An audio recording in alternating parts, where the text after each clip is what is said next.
হাদিকে গুলি করে হত্যার চেষ্টায় জড়িতদের গ্রেফতার, অবৈধ অস্ত্র উদ্ধার ও আইনশৃঙ্খলা পরিস্থিতির উন্নতি সহ বিভিন্ন দাবিতে সোমবার ঢাকা বিশ্ববিদ্যালয়ের কেন্দ্রীয় ছাত্র সংসদ ডাকসু কার্যালয়ের সামনে থেকে মিছিল নিয়ে স্বরাষ্ট্র মন্ত্রণালয় অভিমুখে রওনা দেয় ডাকসুর নেতারা। মিছিলটি দোয়েল চত্বরে পুলিশি বাধার মুখে পড়ে। সেখান থেকে ব্যারিকেড ভেঙে সামনে এগিয়ে যান তারা।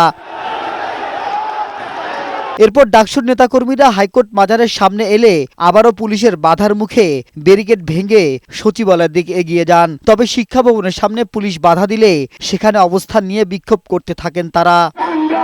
পরে 14 সদস্যের প্রতিনিধি দল সচিবালয়ে স্বরাষ্ট্র উপদেষ্টার সাথে বৈঠকে বসেন। বৈঠক শেষে ডাকসুর ভিপি সাদিক কায়েম বলেন, হাদির উপর গুলি বর্ষণের সঙ্গে জড়িত পরিকল্পনাকারী ও অর্থের যোগানদাতাদের দ্রুত গ্রেফতার করতে হবে।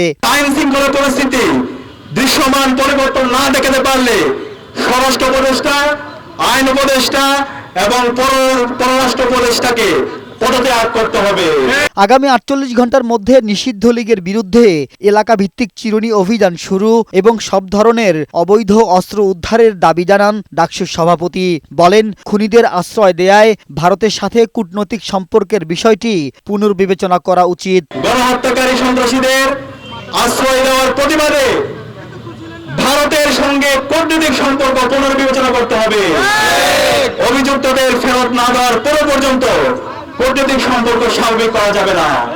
ডাকসুর নেতাদের সাথে বৈঠক শেষে স্বরাষ্ট্র উপদেষ্টা বলেন, যৌক্তিক দাবিগুলো বাস্তবায়নে কঠোর রয়েছে সরকার। তাদের এই যৌক্তিক দাবিগুলি আমরা অবশ্যই করব। দেশের আইনশৃঙ্খলা পরিস্থিতি নিয়ন্ত্রণে কোনো ছাড় দেয়া হবে না জানিয়ে স্বরাষ্ট্র উপদেষ্টা বলেন, সন্ত্রাসী কর্মকাণ্ডের সাথে জড়িতদের বিরুদ্ধে কঠোর ব্যবস্থা নেওয়া হবে। মাহবুব আজমি, বৈশাখী সংবাদ, ঢাকা।